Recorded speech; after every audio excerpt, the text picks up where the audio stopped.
السلام علیکم ورحمۃ اللہ وبرکاتہ۔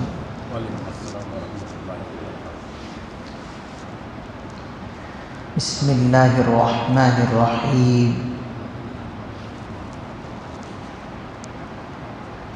الحمد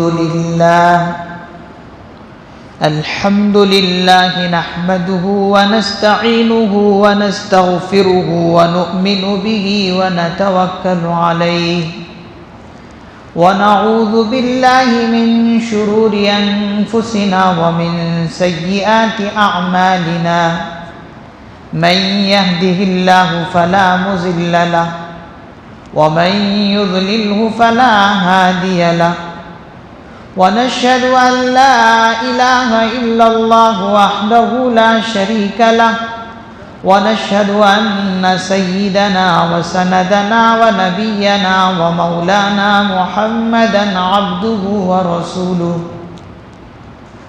صلی اللہ تعالی علیہ وعلى آلہ واصحابہ وازواجہ وذریاتہ وبارک وسلم تسلیما کثیرا کثیرا۔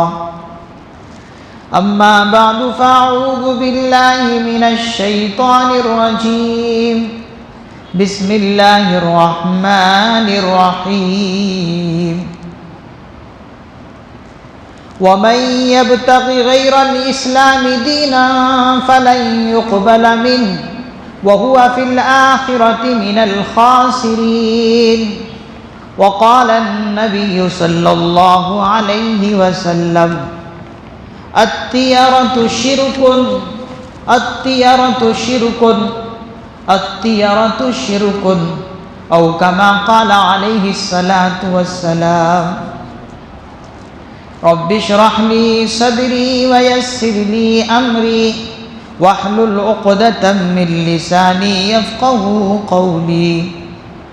اللهم صل على سيدنا محمد في أول كلامنا اللهم صل على سيدنا محمد في أوسط كلامنا اللهم صل على سيدنا محمد في آخر كلامنا۔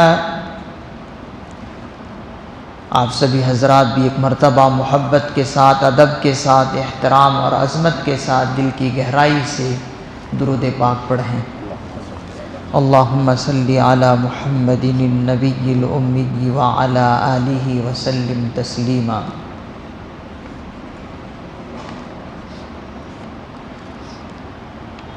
میرے نہایت واجب الاحترام، قابل احترام دوستوں، بزرگوں، نوجوان ساتھیوں، آج 2 صفر المظفر سن 1448 ہجری مطابق 17 جولائی 2026 عیسوی کا عظیم الشان مبارک دن، جمعہ کا عظیم دن ہے، اور ہم سب اس وقت بارگاہ الہی میں تشریف فرما ہیں۔ اللہ تعالیٰ سے دعا ہے کہ اللہ تعالیٰ ہم سب کی اول حاضری کو قبول فرمائے، جمعے کی ساری فضیلتوں سے ہمیں اور پوری امت مسلمہ کو مالا مال فرمائے۔ دوستو، بزرگوں، میں آج مہینے کی مناسبت سے، جو کہ صفر المظفر کا مہینہ ہے، اسی مناسبت سے کچھ باتیں اور کچھ معروضات پیش کروں گا۔ اللہ تعالیٰ سے دعا ہے کہ اللہ تعالیٰ قرآن و حدیث کی روشنی میں شرح صدر کے ساتھ مجھے اپنی معروضات رکھنے کی توفیق عطا فرمائے، اور ہم سبوں کو اس پر عمل کرنے کی توفیق عطا فرمائے۔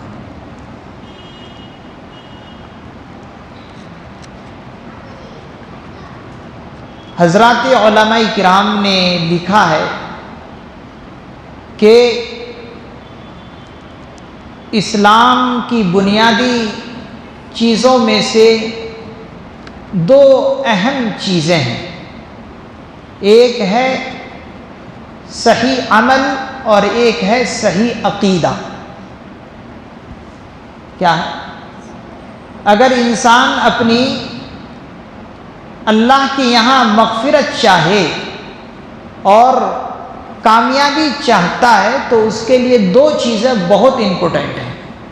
ایک ہے صحیح عمل کرنا اور ایک ہے صحیح عقیدہ رکھنا. اب انسان کے کامیابی کے لیے یہ دونوں چیزیں گویا کہ مرکب ہیں. اگر ان دونوں چیزوں پر انسان صحیح عمل کر لے تو 100% انشاءاللہ اس کی کامیابی ہے. ایک ہے صحیح عمل اور ایک ہے صحیح عقیدہ. اسی لیے قرآن کریم نے اس کی طرف اشارہ فرمایا وَمَن يَبْتَغِ غَيْرَ الْإِسْلَامِ دِينًا فَلَن يُقْبَلَ مِنْهُ.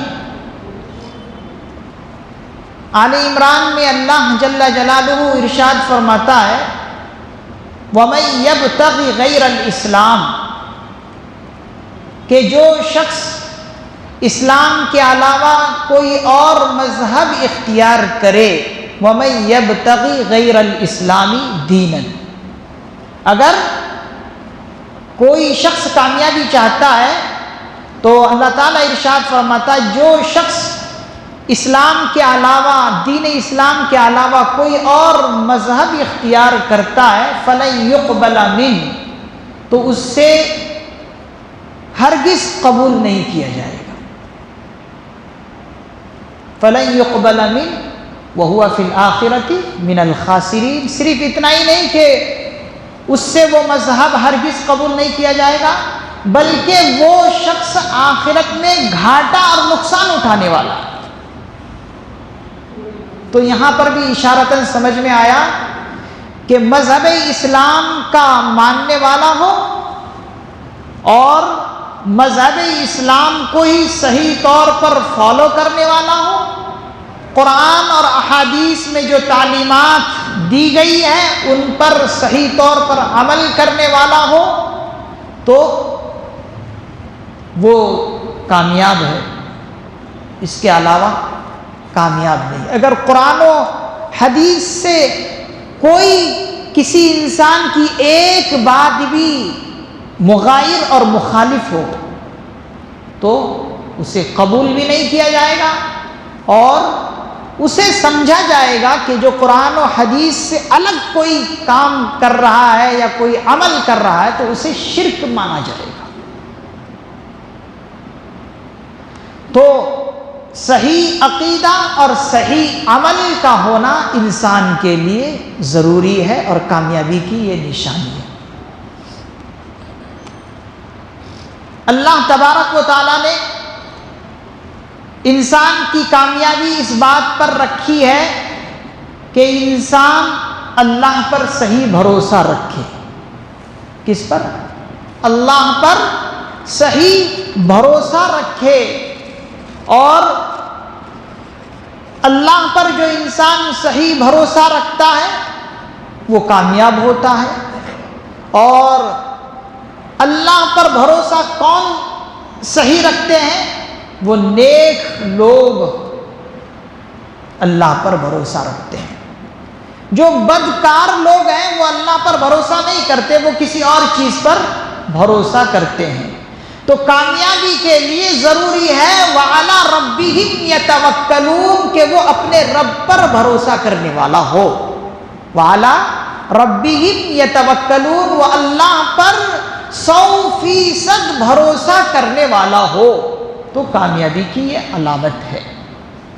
نہیں اللہ پر بھروسہ بھی کسی اور چیز پر بھی بھروسہ تو پھر یہ دونوں باتیں مغایر اور مخالف ہے.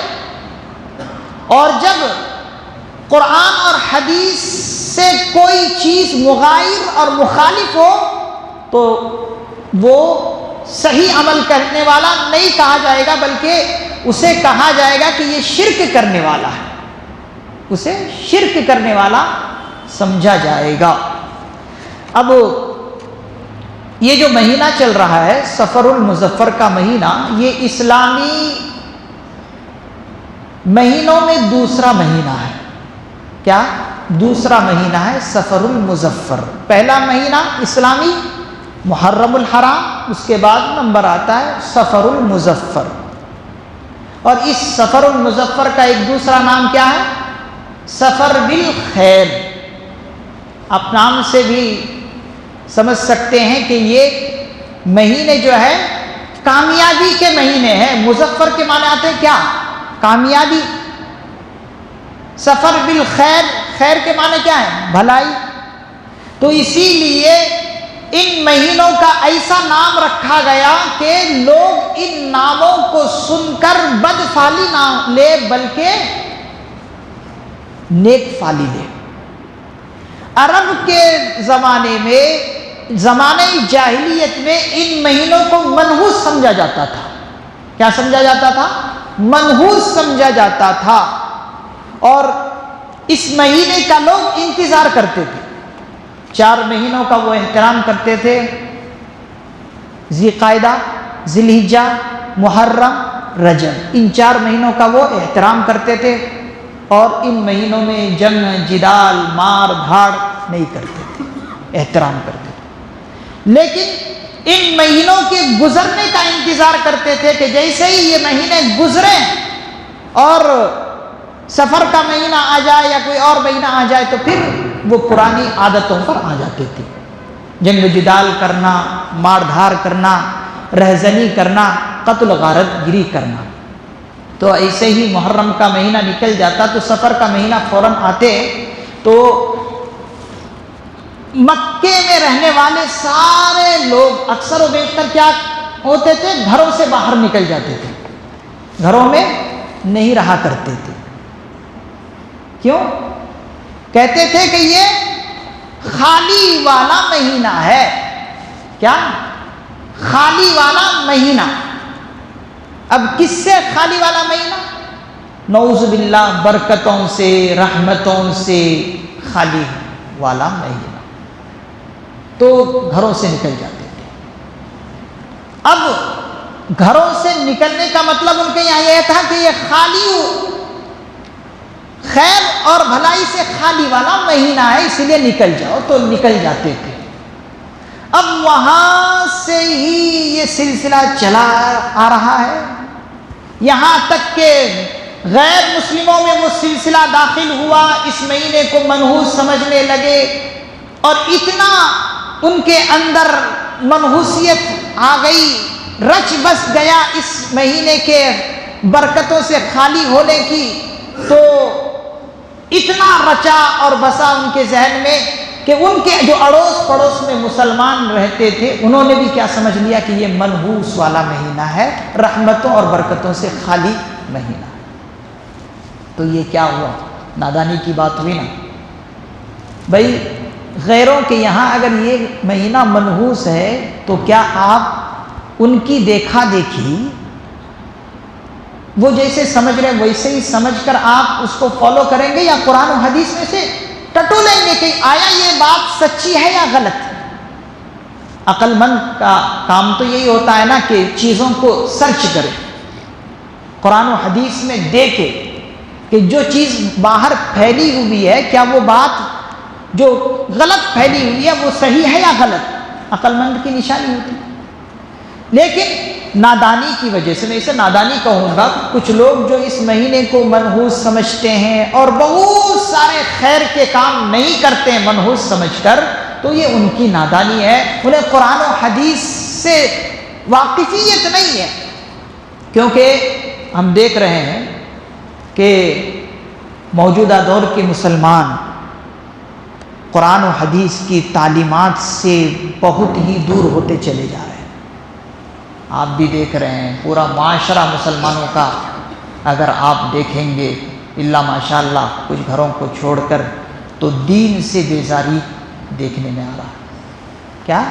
قرآن و حدیث سے بیزاری، دین سے بیزاری۔ اگر دین کی کوئی ایسی بات جو قرآن و حدیث میں ہے انہیں بتایا جاتا ہے تو انہیں غلط لگتا ہے، کیونکہ دین سے دوری ہو گئی۔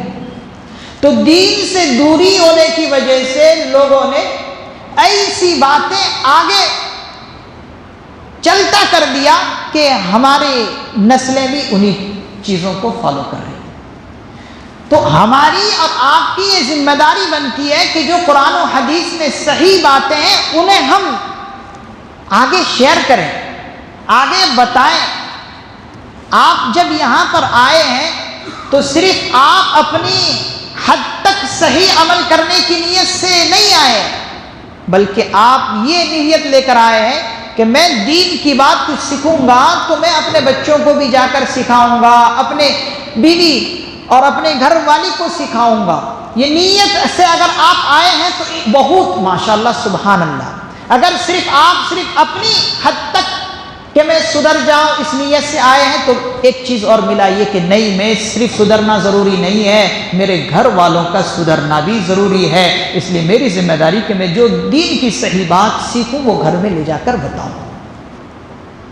آپ اس کا انتظام خود کیجیے، گھر میں بتائیے، اللہ والوں کی دینی بات سنائیے۔ اگر ان کو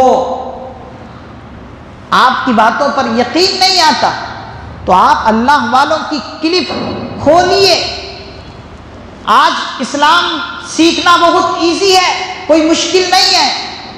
آپ انہیں وہ اللہ والوں کی کلپ دکھائیے اور بتائیے کہ دیکھو یہ بات صحیح ہے۔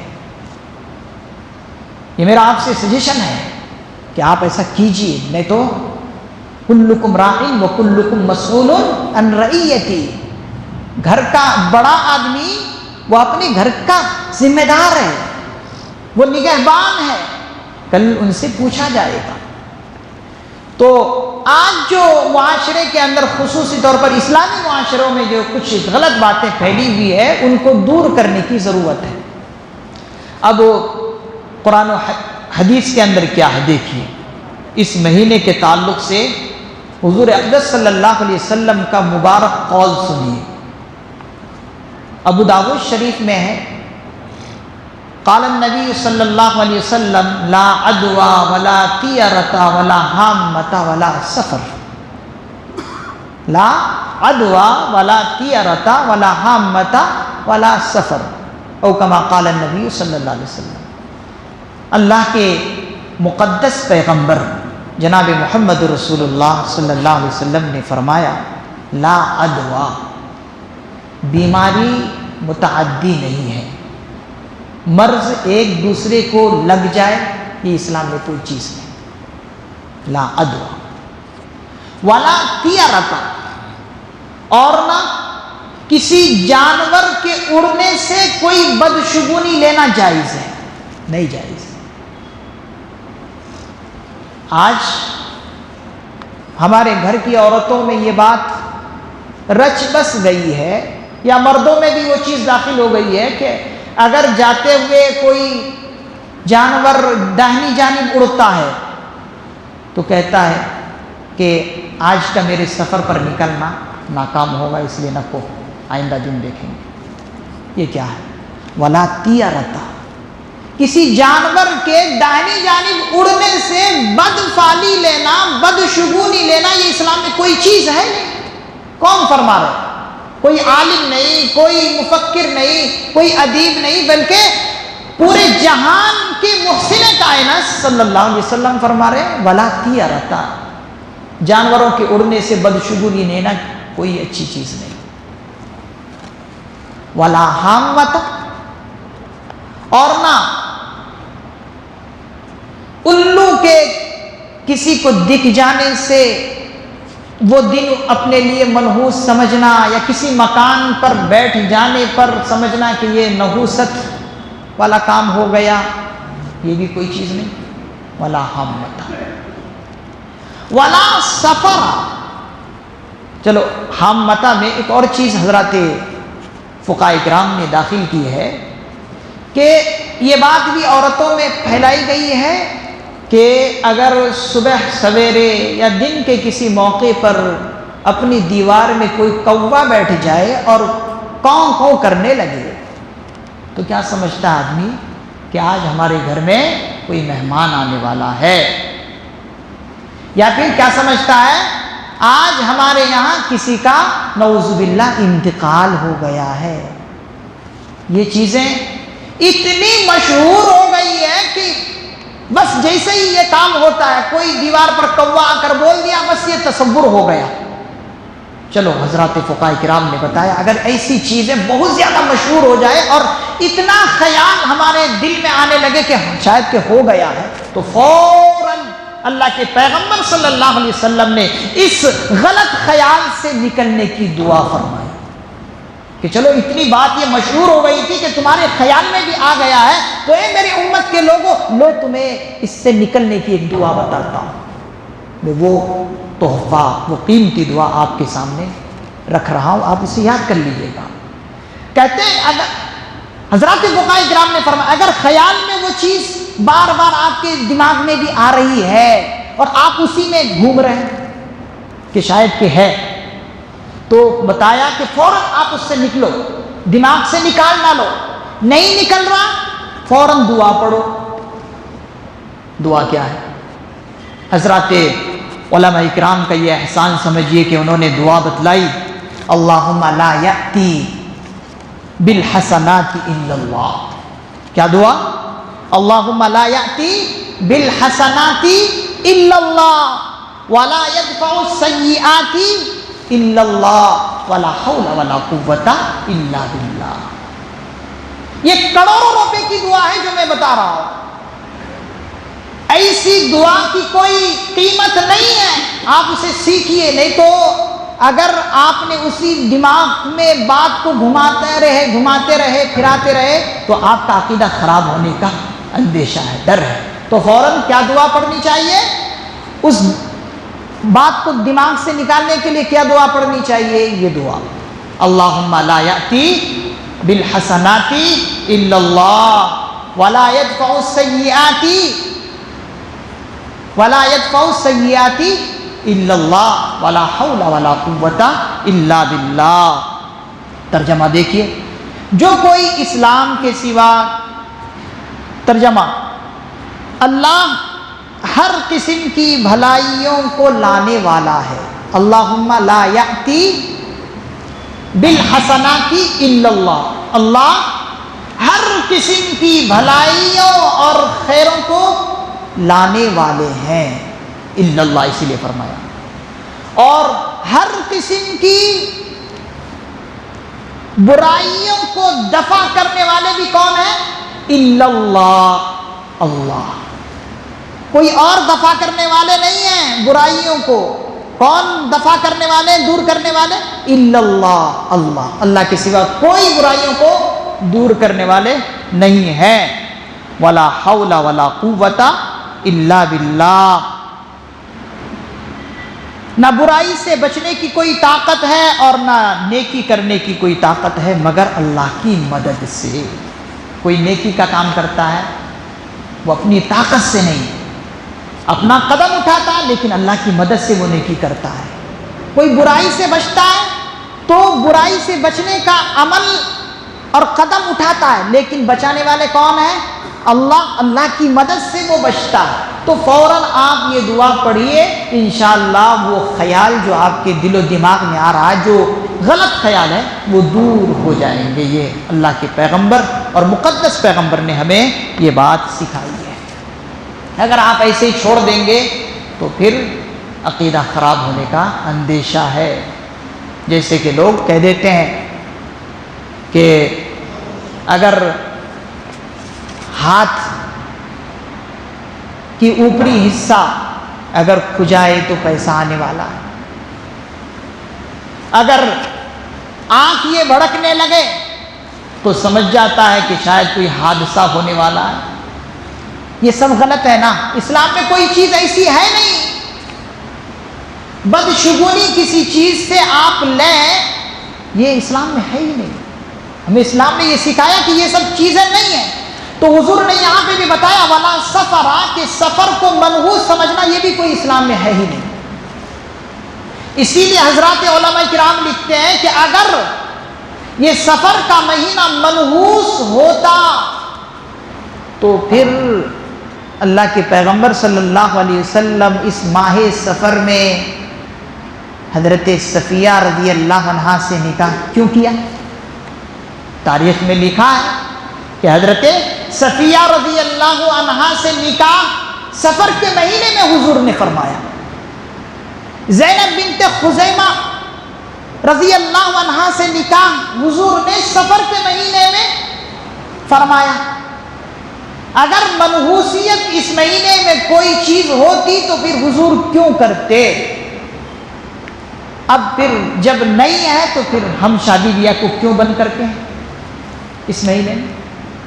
آج بھی ہم جب ادھر ادھر جاتے ہیں، ابھی تھوڑے دن پہلے کی بات ہے، میں مارکیٹ گیا تو مارکیٹ میں ایک شخص پوچھ رہا، حضرت سفر کے مہینے میں پتہ نہیں کس نے کی میری بیٹی کا رشتہ طے کر دیا، اب میں کیا کروں؟ تو اب بتائیے کہ کتنا غلط چیز کو، غلط بات کو پھیلائی گئی ہے کہ اتنا عام ہو گیا یہ کہ سفر کے مہینے میں کوئی سفر کرنا اچھا نہیں ہے، سفر کے مہینے میں کسی گھر کو افتتاح کرنا اچھا نہیں ہے، یہ سب باتیں ہیں۔ اور اسی طریقے سے سفر کے مہینے میں شادی بیاہ نہیں کرنا، یہ سب باتیں پھیلائی گئی ہیں۔ اللہ بچانا، یہاں تک بات پھیلائی گئی ہے، کتابوں کے اندر یہ باتیں لکھی ہے کہ اگر سفر کے مہینے سے تھوڑے دن پہلے اگر کسی کی شادی ہو گئی تو اس جوڑے کو سفر کے 13 دن تک ملنے کو منع فرما دیا کہ اگر ان شروع کے 13 دنوں میں اگر میاں بیوی ملیں گے تو آگے چل کر کیا ہوگا، دونوں میں نزاع اور جھگڑا پیدا ہوگا اور فسخ نکاح کی صورتیں بھی آ سکتی ہیں۔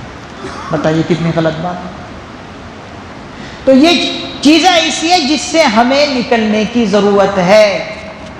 اگر ہم اس سے نہیں نکلے تو ہماری گھر کی عورتیں جس طرح سے آج چل رہی ہے تو پھر آگے چل کر ہماری نسلیں بھی اسی روش پر چلیں گے، اسی طریقوں کو فالو کریں گے، تو پھر نقصان کس کا ہوگا؟ ہماری پوری نسل کا نقصان ہوگا۔ اسی لیے ذمہ داری سے میں بات کہہ رہا ہوں کہ آپ جب یہاں یہ باتیں سن رہے ہیں تو گھر میں جا کے بتائیں، صرف اپنے حد تک یہ باتیں نہ رکھیں، اور اپنے حد تک بات رکھنے والا اور اپنے حد تک کامیاب ہو جانے والا وہ کامیاب نہیں ہے، کامیاب وہ شخص ہے جو اپنے گھرانوں کو بھی جہنم کی آگ سے بچائے۔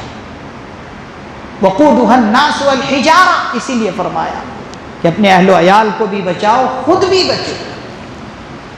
اور جو لوگ یہ کرتے ہیں نا، کہتے ہیں نا کہ سفر کا مہینہ بہت منحوس ہے، میں ان سے بہت ہی عاجزانہ طور پر ریکویسٹ کروں گا کہ یہ باتیں اپنے ذہن و دماغ سے نکال دیں۔ اگر آپ یہ باتیں ذہن میں رکھیں گے تو پھر اللہ کی کاریگری میں آپ عیب نکالنے والے ہیں۔ اب مجھے آپ سے ایک کوشچن یہ کرنا ہے کہ دن کس نے بنائے؟ کس نے بنائے دن کو؟ اللہ نے۔ سال کس نے بنائے؟ اللہ نے۔ مہینے کس نے بنائے؟ اللہ نے۔ ہفتے کس نے بنائے؟ اللہ نے۔ اب آپ بتاؤ کہ اگر میں یا گھر کی کوئی عورت یا آپ میں سے کوئی کہے کہ سفر کا مہینہ منحوس ہے، تو اب سفر کے مہینے کو کوئی انسان تو نہیں بنایا، اللہ نے بنایا۔ تو اب جب اللہ نے بنایا تو کیا آپ کہیں گے کہ اللہ کی کاریگری میں عیب ہے، نقص ہے؟ اگر آپ کہتے ہیں تو آپ تو اللہ کے منکر ہوں گے۔ تمام چیزوں کے خالق اللہ ہے، اور جو جو چیزیں اللہ نے پیدا کی ہیں ساری چیزیں اپنی حکمت کے اعتبار سے پیدا کی ہے، اپنی جگہ پر وہ صحیح ہے۔ ہم غلط ہو سکتے ہیں، اللہ کی کاریگری میں کوئی نقص نہیں۔ اور حضور صلی اللہ علیہ وسلم نے ہمیں یہی سکھایا ہے کہ اللہ تعالیٰ کیا کہتے ہیں، فرماتے ہیں سنیے۔ حضور علیہ السلام نے بتایا کہ اللہ تعالیٰ کیا فرماتے ہیں ان دنوں، ان سالوں کے بارے میں، دیکھو۔ وقال النبی صلی اللہ علیہ وسلم قال اللہ تعالی یوزی ابن آدم یسب الدہر وانا الدہر بیدی الامر اقلب اللیل والنہار۔ بخاری شریف میں یہ روایت موجود ہے۔ اللہ تعالیٰ ارشاد فرماتا ہے کہ آدم کا بیٹا مجھے تکلیف دیتا ہے۔ کیا دیتا ہے؟ یوزینی، تکلیف دینا۔ آدم کا بیٹا، کیونکہ ہم سب بھی آدم کے بیٹے ہیں، تو اللہ تعالیٰ ارشاد فرماتے ہیں آدم کا بیٹا مجھے تکلیف دیتا ہے کس طرح کہ وہ وقت کو گالی دیتا ہے، حالانکہ وقت زمانہ میں ہی ہوں. کیا؟ وقت زمانہ میں ہی ہوں، بادشاہت میرے ہاتھ میں ہے، میں ہی دن اور رات کو بدلتا رہتا ہوں. اب بتائیے، اللہ تعالیٰ ہی خود فرما رہے ہیں کہ زمانہ میں ہی ہوں، دن اور رات کو بدلنے والا میں ہی ہوں. اب گویا کہ اگر کوئی ان چیزوں کو برا بھلا کہتا ہے تو وہ مجھے گالی دیتا ہے، وہ مجھے تکلیف دیتا ہے. تو خدا را ایسی باتیں اپنے ذہن و دماغ سے نکالیے کہ نعوذ باللہ سفر کا مہینہ منحوس ہے، اس میں اچھے کام نہیں کرنے چاہیے. اگر اس طرح سے کوئی کہتا ہے تو اللہ کی کاریگری میں نقص اور کمی نکال رہا، عیب نکال رہا. نعوذ باللہ من ذالک. سفر کے یہ جو 13 دن ہے، ان 13 دنوں کو لوگ کیا کیا نام دیتے ہیں؟ 13 تیزی کے نام سے اسے جانتے ہیں. 13 تیزی یعنی کہتے ہیں کہ ان 13 دنوں میں سینکڑوں آفات اور بلیات اللہ تعالیٰ نازل کرتے ہیں. اس مہینے کے 13 دنوں کو 13 تیزی کے نام سے جانتے ہیں اور کہتے ہیں کہ ان میں ہزاروں سینکڑوں بلیات، مصیبتیں، بلائیں اترتی ہیں. اسی لیے کہتے ہیں کہ ان 13 دنوں میں شادی بھی نہ کرو، بیاہ بھی نہ کرو، اور خیر کے کام بھی مت کرو، سفر پر بھی مت جاؤ. تو یہ کہاں سے آئی ہے یہ باتیں؟ یہ غیر مسلم نے یہ باتیں آگے چلائی ہیں، اس لیے ان سے بچنے کی ضرورت ہے. اب آخری چہارشنبہ کی حالت بھی دیکھیے. اس مہینے کا جو آخری چہارشنبہ آئے گا، اس آخری چہارشنبے کو لوگ کہتے ہیں کہ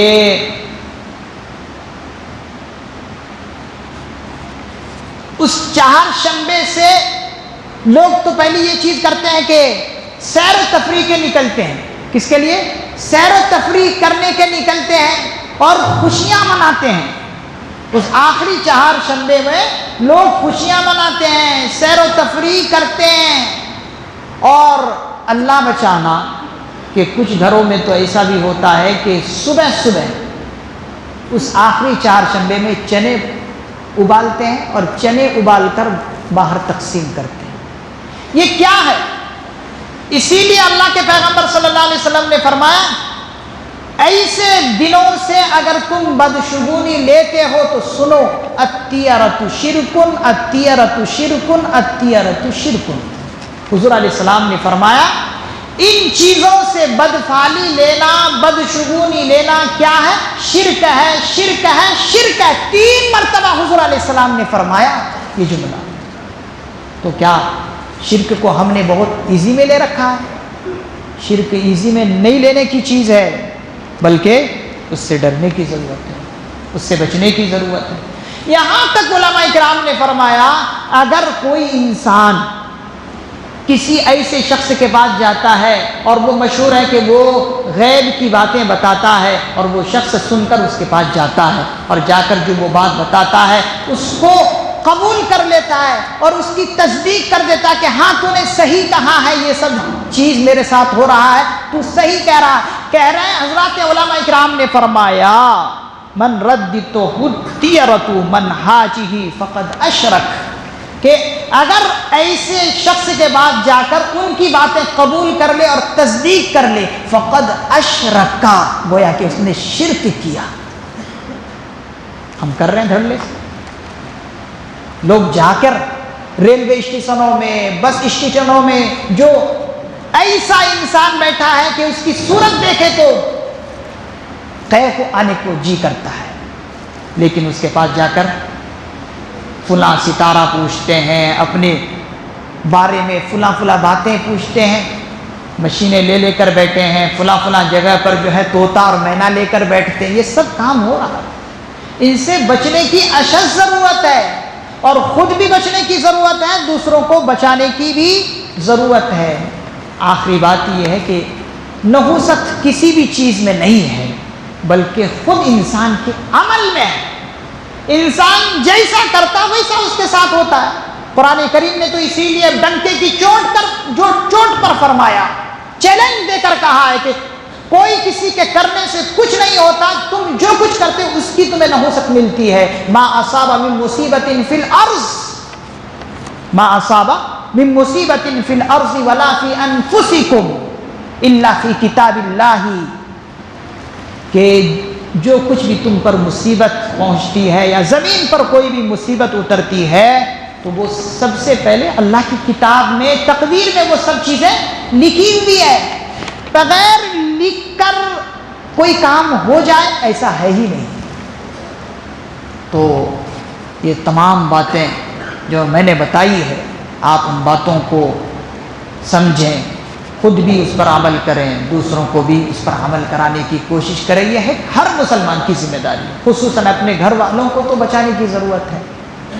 اس مہینے کے تعلق سے جو بھی ان کے توہمات ہے، رسوم اور رواج ہے، وہ سب بتانا ان تک ضروری ہے، اور بتا کر صرف آپ ایک ہی مرتبہ چھوڑ دیں ایسا بھی نہیں ہے، آپ کو ہر مرتبہ بتانا پڑے گا۔ ایک اللہ والے کے پاس کوئی شخص آیا اپنی اصلاح کے لیے، مثال کے طور پر حضرت مولانا الیاس کاندھوی رحمۃ اللہ علیہ، بہت اللہ والے گزرے، ان کے پاس آئے تھے کچھ سیکھنے کے لیے، تو انہوں نے کوئی بات بتائی تو جو سیکھنے آیا تھا اس کو بری لگ گئی۔ کیا لگ گئی؟ بری لگ گئی، اور وہ چلا گیا۔ تو کسی سے پوچھا کہ کیا ہوا اس کے ساتھ، جو میں نے اس کو صحیح چیز بتائی تھی وہ غلط مان گیا، کیا ہوا؟ تو غلط مان گیا حضرت کسی وجہ سے۔ تو حضرت نے کیا فرمایا، میں نے جو کام کیا میں ہی غلط کیا، مجھے ان پر اور محنت کرنے کی ضرورت تھی۔ کیا؟ مجھے ان پر اور محنت کرنے کی ضرورت تھی۔ میں نے ایسا کیا کہ توے میں روٹی پکی نہیں، اس سے پہلے ہی میں نے توے سے روٹی اٹھا لی۔ تو پہلے آپ خوب بتائیے، صرف ایک مرتبہ بتانے سے نہیں ہوتا مسئلہ حل، روٹی کو خوب پکانے سے روٹی پکتی ہے، بغیر پکائے آپ کہہ دیں ایک بار کو، ایسا ہوتا نہیں ہے۔ تو زیادہ سے زیادہ ہمیں بولنے کی ضرورت ہے۔ ہم نے آج کیا کیا، گھروں میں کچھ باتیں بتانا، دینی باتیں بتانا چھوڑ دیا، جس کی وجہ سے بگڑ رہے ہیں۔